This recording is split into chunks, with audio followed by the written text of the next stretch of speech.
បងប្អូននេះស្បៃខ្មៅបងប្អូនស្បៃខ្មៅស្បៃខ្មៅបងប្អូនឈ្មោះវាហៅថាស្បៃខ្មៅប៉ុន្តែវាពណ៌ខៀវឯងបងប្អូនកុំច្រឡំណាកុំច្រឡំថាស្បៃខ្មៅពណ៌ខ្មៅទេបងប្អូនហ្នឹងហើយមានបងប្អូនខ្លះគេលោកគាត់អត់ដឹងថាស្បៃខ្មៅហ្នឹងគ្រាន់តែជាឈ្មោះវាតាមពិតវាជារុក្ខជាតិពណ៌បៃតងឯងជាបន្លែបៃតងឯងតែគ្រាន់តែថាឈ្មោះគាត់គឺស្បៃខ្មៅហ្នឹងហើយបងប្អូនខ្មៅស្បៃឈ្មោះខ្មៅប៉ុន្តែខៀវស្រងាត់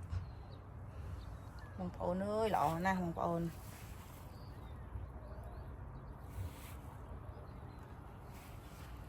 ល្អទេបងប្អូនអើយល្អណាស់